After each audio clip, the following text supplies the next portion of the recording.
fast and sweet. Emma was never one for patience. Everything in her life was fast-paced. From her morning workouts to her office routines, speed was her mantra. If she was cooking, she preferred quick recipes. If she was reading, she would opt for summaries. Emma believed that life was too short for long waits. Her best friend, Clara, was the exact opposite. She enjoyed slow mornings, savored her meals, and loved reading long books on rainy days. "You miss the essence when you hurry," she would often tell Emma. One day, Clara challenged Emma to spend a day with her, doing things the slow way. Emma, always up for challenges, agreed. The day started with a slow yoga session. Unlike her usual cardio workouts, this felt different. It was calming, and she could feel every breath and movement. Next, they went to a cafe. Instead of grabbing a quick coffee, Clara ordered them a 3-course breakfast. They ate slowly, tasting every bite. They talked about memories, dreams, and laughed over old jokes. Post-breakfast, Clara pulled out a board game. Emma, used to digital games, found it old-fashioned. But as they played, she realized it was fun. It was different from the video games she played, where she was always racing against time. Here, they took turns, strategized, and had genuine conversations in between. The evening was spent baking. Clara taught Emma to make a traditional pie. The process was long, kneading the dough, letting it rest, preparing the filling, and finally baking. Emma was almost losing her patience, but the result was worth the wait. The pie was delicious, the best she ever had. The day ended with a long walk under the stars. They talked, dreamt, and planned future adventures. The next morning, Emma felt rejuvenated. She realized that sometimes slowing down could be sweet and that there was joy in savoring moments.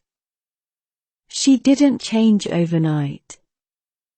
But she started making small changes.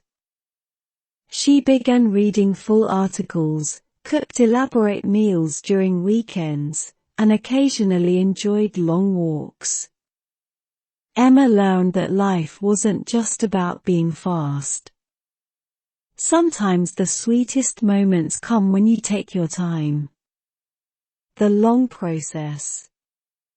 Sarah had always been someone who sought instant results. Whether it was learning a new hobby, starting a fitness routine, or even her work projects, she wanted to see immediate progress. But life, as she would come to learn, doesn't always work on immediate gratifications. One summer, Sarah decided to plant a garden. She had visions of colorful flowers, fresh vegetables, and a lush green space where she could relax. She went to the local nursery, bought seeds, and got down to work. For the first few days, she watered the garden diligently and waited. But after a week, there was no sign of any plant. Disheartened, she thought she might have done something wrong.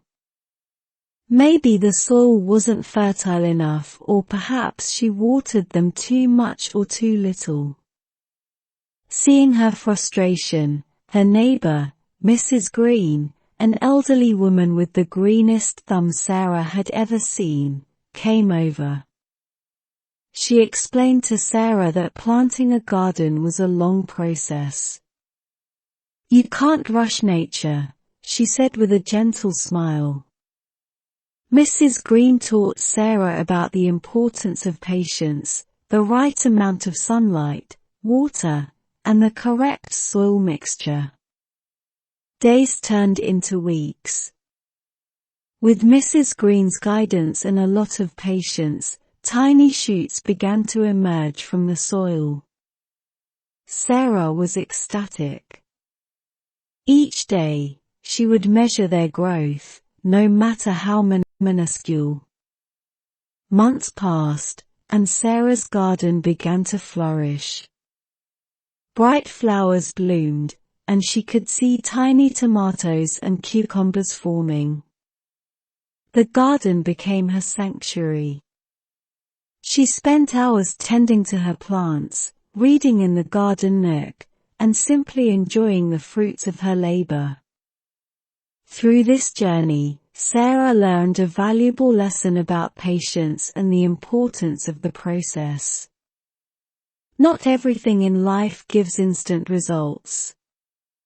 Some of the most beautiful and rewarding experiences come from the long, often challenging processes. She applied this learning to other areas of her life as well. She became more patient with her work, giving projects the time they needed to mature. She started practicing the violin, understanding that mastering it would take years. Sarah's garden wasn't just a place of beauty, it was a reminder that the most worthwhile things in life often require time, patience, and a lot of love. Delicious meals of chef. Maria was known in her small town as the best chef. Everyone raved about her culinary skills, and her restaurant, Maria's Delights, was always packed. Locals loved her traditional dishes, while tourists were eager to try her innovative fusions. Maria had not always been this accomplished. Growing up, she had often helped her grandmother in the kitchen, learning the basics of their regional cuisine. Her grandmother, a wise old woman, believed in the saying, "Food is the way to the heart." She taught Maria that cooking wasn't just about ingredients and techniques, but about pouring love into every dish. As a young woman, Maria had traveled to various countries, picking up unique ingredients, understanding different cuisines, and experimenting with diverse cooking techniques. She combined the knowledge from her travels with the foundation her grandmother had laid, leading to the creation of her signature dishes. One of her most famous dishes was the sea and land fusion, a perfectly cooked steak served with shrimp and a sauce made from exotic spices. It was a blend of flavors that danced on the tongue, leading many customers to proclaim it as the best meal they'd ever had. Maria's secret, however, wasn't just the ingredients or techniques.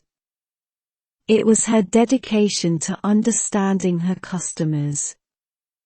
She would often come out of the kitchen to interact with them, understanding their preferences, and sometimes even customizing dishes on the spot. She also ensured her staff felt like family. Everyone from the waiters to the dishwashers was treated with respect, and she believed in nurturing their growth. This created an atmosphere of warmth and love in Maria's Delights, making the meals taste even better. One day, a renowned food critic named Robert dined at her restaurant. He was known for his tough reviews, and the entire staff was anxious. However, after tasting Maria's sea and land fusion, he was visibly moved. When Maria approached his table, Robert said, "This isn't just food, it's an experience." I can taste the love and dedication." The review that followed was glowing, bringing even more fame to Maria's Delights. However, Maria remained grounded. She believed in continuous learning and regularly introduced new dishes, ensuring her customers always had something exciting to look forward to. The success of Maria's Delights wasn't just due to delicious meals but also the warmth, love, and dedication of its chef. It was a testament to the fact that when you pour your heart into something, the world takes notice. The border of wealth. On the outskirts of the city of Bella Vista, a stark line divided the rich from the poor. To the north, towering skyscrapers kissed the clouds, opulent mansions sprawled across lush green lawns, and the streets were lined with luxury cars. To the south, however, were crowded neighborhoods, homes made from scraps of wood and metal, and children playing on dirt roads. In the heart of this southern part lived Rosa, a teenager with big dreams.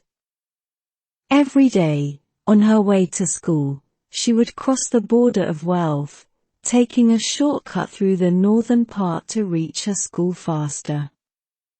The striking contrast never escaped her. Children her age, in designer clothes, stepping out of grand houses, while she wore hand-me-downs from her older siblings. Rosa was ambitious. She didn't resent the wealthy, she was determined to bridge the gap. Her family had always been poor, but her parents instilled in her the belief that education was the key to success.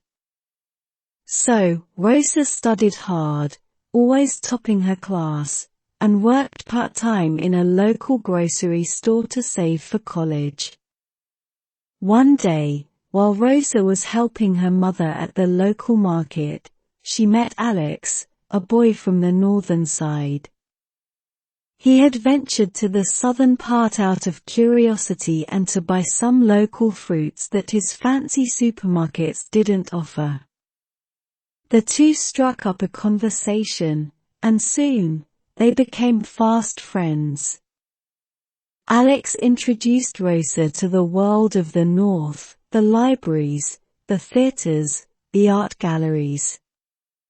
Rosa, in turn, showed Alex the beauty of her world, the close-knit communities, the local festivals, the vibrant street art.